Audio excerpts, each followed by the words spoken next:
So let's bring up Alyssa and Courtney.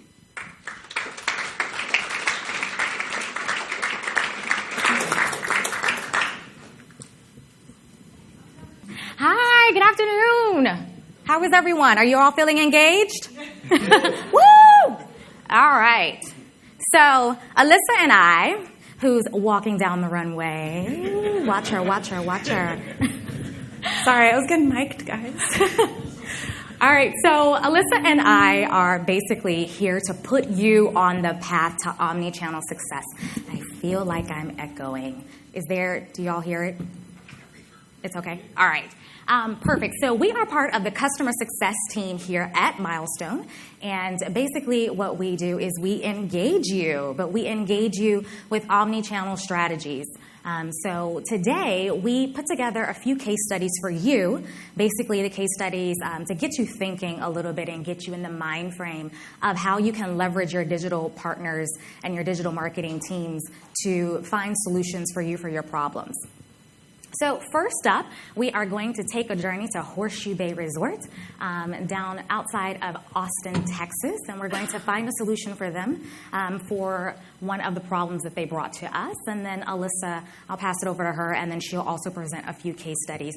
Also, I just want to put it out there that this is just a sampling of some of the solutions and things that we can do for you. We have a lot of exciting things going on at Milestone. A lot of my colleagues have already shared some things that we're doing and that we can employ for you. So this is just a little bit, a taste to get you thinking of things that we've seen major impact. So, the art of problem solving. Banu touched on problem solving. We want you to bring us your problem so we can find you a solution. So not only are we a digital marketing agency, but we are also a marketing software solutions company, is what I like to say, providing a solution. And we'll be able to see in some of these slides later on how we provided a solution also using some of our tools. But we went through this 5-step process. And the 5-step process that we went through is basically identifying the problem, step 1. And that basically is the transparent relationship with the client, having the client share their goals with you, and just having a full-on session where you sit down, you talk about the goals for your property and share it, and then having full-on engagement from your account manager or whoever your team is, and defining that problem so that you're all aligned and can form the perfect solution. And then exploring the problem, we have to research, because what we want to do is give you a data-driven solution. We don't want to provide solutions just throwing stuff at a problem, and it's not solving the problem. So we did some exploration, and we actually found what the problem was, and then we're able to implement it and come up with an action plan or a strategic plan for you. So, talk is cheap, but action is where the money is, and that's what we're trying to do, is we're trying to drive results for you. And then look back, of course. We have to look back. We have to know what we did and analyze our results, because the results is basically going to drive the ongoing strategy and execution for future campaigns.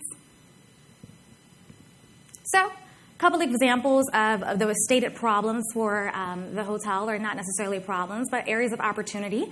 Our transient revenue is down. We're pacing behind for summer, and we want to see higher converting campaigns.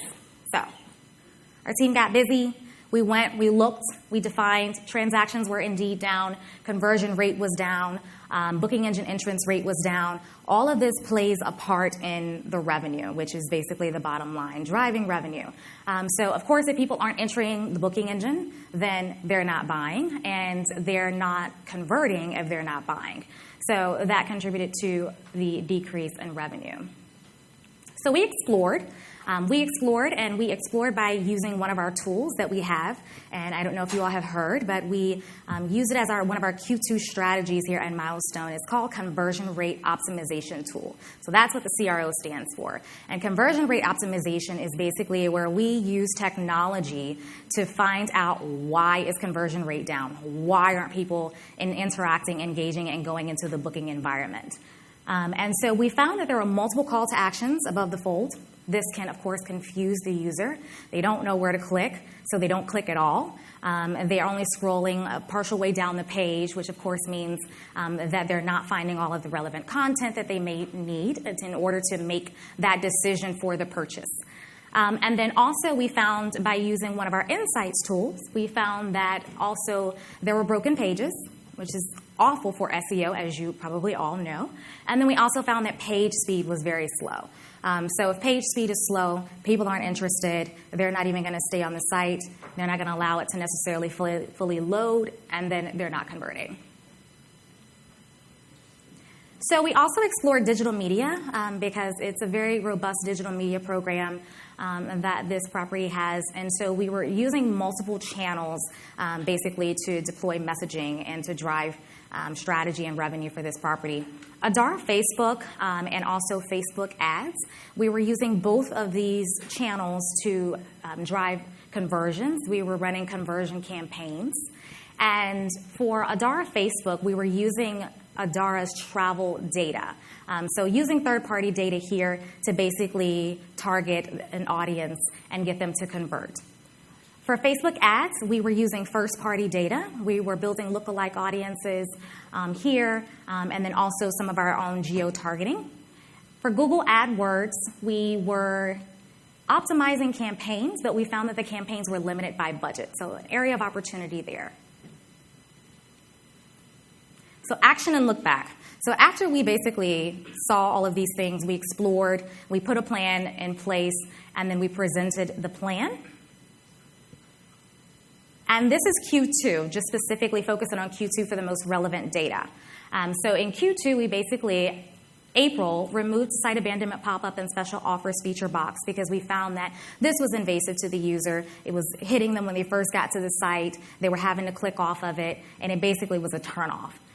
So after we removed this, we saw a 35% increase in booking engine entrance rate, and then we also saw a 50% increase in revenue year over year. From May, we activated specific campaigns, and for the specific campaigns that we activated, we also created messaging with a sense of urgency around the campaigns, which we saw drive higher engagement and also higher conversion. And then in June, we also activated even more campaigns, so diversifying our campaigns, letting them run for a shorter period of time. Instead of having these campaigns that were constantly running throughout the year, we were running promo-specific campaigns with specific end dates, and then also building out custom landing pages. So to drive, again, talking about content and relevant content, using the same messaging across multiple channels and then giving them one place to land, where they also only had one call to action and then a straight source rate into the booking engine.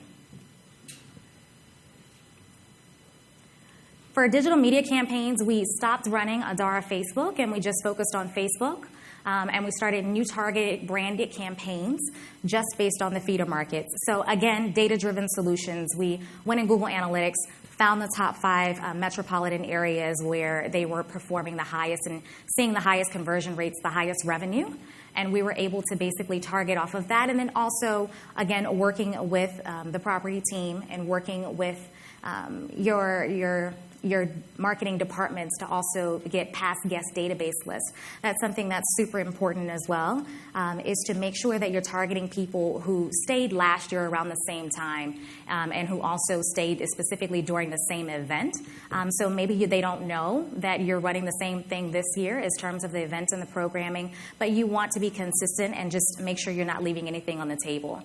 So this was very successful for us because we were able to streamline our messaging and then also make our targeting more granular. The new Facebook campaign's also using the same targeting as well as the AdWords campaign, but making it more specific based on also any of the interests that they were expressing on Facebook, interests that were relevant to the campaigns that we were running. And you can see the results down there at the bottom, and those results are just specifically for the month of June. So overall, we made some additional changes as well in the paid campaigns with the optimization of the AdWords campaign that was limited by budget.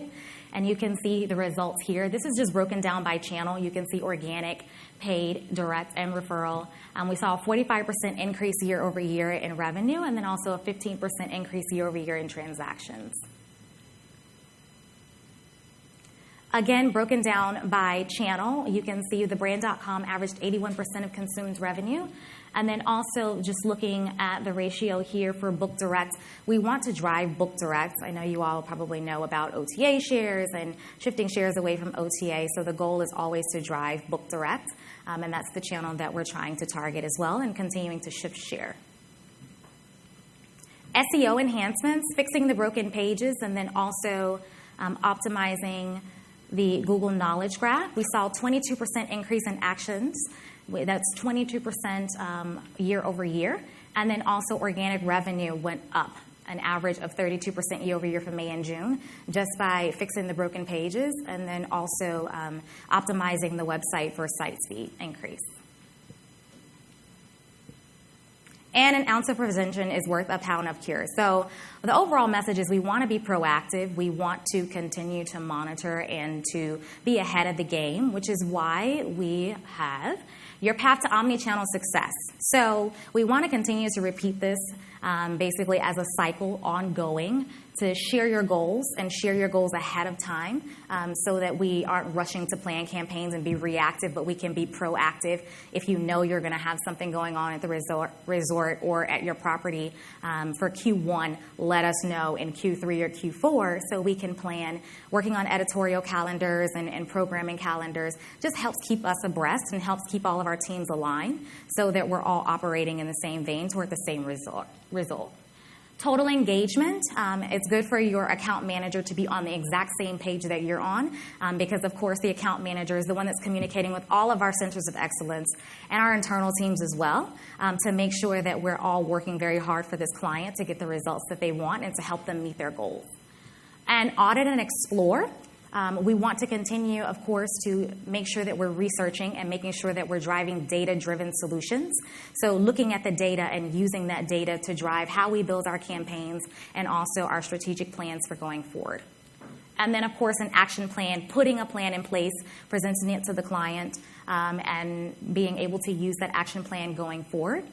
And then implementation and look back. Implementing it, the action, of course, is the key part. And then after you have the action plan and implementation, then also doing the look back. Look back is important for analyzation of the results. And then being able to basically use the results to drive your ongoing strategy for future campaigns as well. And that is when I will turn it over to Miss Alyssa. Alyssa will present on leveraging unique selling points, also a full focus on omnichannel strategy as well. Okay, I'm still the pointer from you. Still. Hey, how's everyone doing? Are you guys still awake? Oh, thanks, Coffee Amanda. break after this, anyone? Me too. Amanda's engaged. Do you just push the top one? Oh, sorry. Yeah. The arrow going forward. Okay. All right. So my prior slide, essentially what I want to walk through you today is how to maybe appeal to your better nature, maybe not, but ultimately you have unique selling points. And every property, whether you're select service or your luxury or your mid-scale, upscale, you have something about your property that makes you unique. And so we want to make sure that stands out. So I'm going to go through 3 different scenarios about 3 unique selling points with 3 different properties that essentially I had the pleasure of working on and working through with my customers. So the first is pet friendliness. How many people have a pet in this room? I've got 3. Don't be shy. If you're, got 12, it's okay. And essentially, I have a story to tell. I was a guest that was headed home to my family in Ohio, and I was driving, and I had 2 dogs. And me being myself, I was like, I'm going to stay at the Holiday Inn Express. And it was telling me Holiday Inn Express in Troy, Ohio is pet friendly. But what it wasn't telling me is, could I bring my 56-pound dog, or could I only bring my 22-pound dog? And I found it's lacking in information. So I ended up calling the hotel, and they're like, oh, yeah, you can bring both dogs. There's like a $75 a night charge, but you can bring both. And I was like, awesome, great. But there was nowhere to book on the website either. So I had to go through the reservations department. So one of the things we're trying to change here, and essentially this client came to me with a request. Alyssa, we have a pet-friendly package. What do we do with it? So what we wanted to do is dig into the metrics ultimately. So 44% of U.S.-based domestic travelers have a pet. And additionally, TripAdvisor took a section or a segment, I think it was just over 1,000 people, and looked and analyzed how many of those travelers ultimately are traveling with a pet or wanting to travel with a pet, and, maybe not. I think my elevator at the office actually was telling me that some people don't take vacations because of their pet. I have 3 now. I can't travel with them all. But essentially 53% travel with a pet, and 52% of that 53%, so just over half, won't even consider your hotel if you're not pet friendly. So we did a little bit more digging because ultimately, you can't just go off of what other people say. You have to look. And so Google ultimately, in Google Trends, there was a 32% 5-year growth in Google Trends for pet-friendly queries. And Moz supported that by essentially saying, okay, if I'm searching near me for pet-friendly hotels, if I'm searching for pet-friendly restaurants, wineries, are people going to click on it? And it was a 64% click-through rate just organically.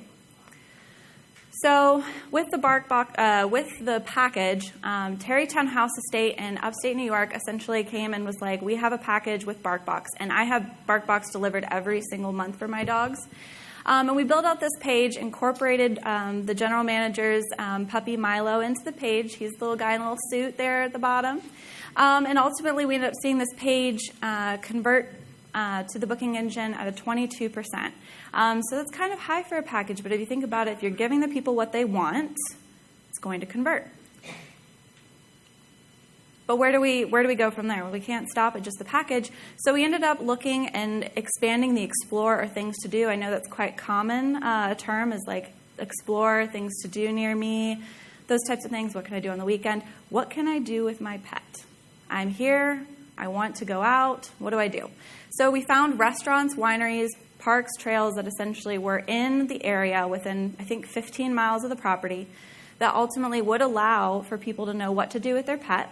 And then we also did some internal linking by going back to the package and also including some internal links on the amenities page and eventually doing an FAQ enhancement so that way we can target towards voice search, which you guys have been hearing about today too. And then also in continuation, targeting your visitors on social. We know that social is part of the buying funnel now. It has been for the last several years, growing and growing every single day. So we're going to do some boosted social posts. The property team has done an excellent job about posting about pet friendly. We want to continue that and actually target the audience that might be searching for that. So we're just continuing to expand upon the strategy that we initially laid. Weddings. Favorite time. So we know that people are getting married on mountaintops, they're getting married on the beach, they're getting married in rustic barn weddings. And so I had a client come to me and go, Alyssa, we have a competitor down, they have a venue, it's outside. How do I compete with that? I'm a hotel. I am a branded hotel. How do I compete with that? And so essentially we're taking a trip up into historic Gettysburg, Pennsylvania with Gateway Gettysburg. It's a dual property campus between a Courtyard by Marriott and a Wyndham Gettysburg. And they originally had one page of content on their site that spoke to what they offered for weddings. So what we wanted to do was, I asked them, I was like, well, do you just do, just traditional weddings? I'm like, is just receptions? Like, I'm not getting a lot out of this page. And essentially they're like, no, we have cultural weddings. We've had RFPs for LGBTQ weddings. And I was like, why isn't that content on your site? So we ended up building out a 5-page mini site that essentially speaks to traditional, cultural, and LGBTQ, included a robust RFP so that way their sales team could ultimately get the information they needed to provide, great customer service when they reached out upon that lead. And then we also included a frequently asked questions as a voice search enablement. So this plan was essentially put in place back in late March.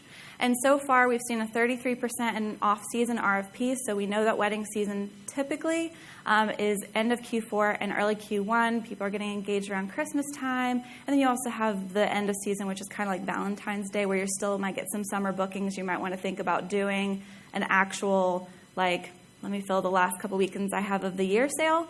And so we saw that increase there, and then we also saw a 421% increase in total page views. We saw an increase in time on site, and we saw a decreased bounce rate because we were finally giving the customers, the client, and their consumers exactly what they needed in order to make a decision on whether or not they wanted to consider Gateway Gettysburg as a wedding location. Lastly, last night, I didn't know where to eat. Thankfully, I had a lovely client that was like, yeah, let's eat down the street. And I'm like, otherwise I would have been searching on my phone going, I don't know what I want to eat. And I think we've all been there. I think we've all been, whether we're in a new city, we just want to try something new, we're looking for a specific type of cuisine, we're searching for what's new. And essentially, I had a client come to me and say, Alyssa, we're opening a new restaurant. Can you help us build out a strategy so that way we can make sure that people are noticing that we're in Boston? And so Revere Hotel Boston Common is located near Back Bay. And they recently opened a restaurant called Rebels Guild. So kind of playing off of the Paul Revere, which is also, part of their property and that aesthetic. So we ended up creating a 5-page mini site within their existing hotel websites. That way we could converge the hotel guest with also locals. So in this 5-page mini site, we ended up putting up hours and menus with photos, a press section, a gallery, as well as an RFP for their private events. We also did a display and paid search campaign. And then we also ended up putting up a package that specifically tied into, people that might be coming to the property, that might be staying on the property and ultimately want something to eat, which is the Consume, Quench, or the Conspire, Quench, and Consume package. So what did we get out of that? In terms of the mini website results, we ultimately did see a high number of clicks, which was great. But we really wanted to drive people based on what the branding was behind the restaurant. And so part of that is join the guild. So, feel free to hashtag if you want. I'm sure they'd appreciate it. But essentially, hashtag join the guild or hashtag dine with rebels. Because ultimately they're creating this kind of, they're creating a culture of, mischievous playfulness. But also a place where you can go with your friends or your coworkers for a happy hour or for a more upscale dining experience. Additionally, we put on an open table widget because ultimately they can book through Yelp if they really want to, but they can also end up booking through your website through Open Table. So we saw 222 open table conversions, and we also saw within a 3-month period 12 RFPs for their private dining. For the actual package that was placed on their special and offers page for the hotel, we ended up seeing 3 conversions. And then in terms of paid search results, because we were ultimately going towards the top of the funnel, because ultimately new restaurant, we want to make sure people know they're there. And, really when you're looking at a restaurant, you are looking at those open table conversions as being your performance KPI metric. And so we saw 2,100 clicks on their display campaign, so took their beautiful imagery and spoke to the messaging of come and experience with us. And then also 406 clicks on their paid ad copy. And though we weren't looking for any conversions on their paid search other than open table conversions, we ultimately did see someone booked through the hotel, creating that one conversion. So we're still generating some ROI with their paid search campaigns. So I know I kind of breezed through that because I know everyone kind of wants to take a break. But ultimately at Milestone, when you come to us as your account managers, we're looking to solve your problem. We're looking to formulate a solution for you. And so I'm sure on behalf of the company, bring us your problems. Bring us, what you have. If you have a new restaurant, new spa, you want to show up for your rooftop bar, you have a new pool opening or a water park. Really, your unique selling point is what we can help sell you with.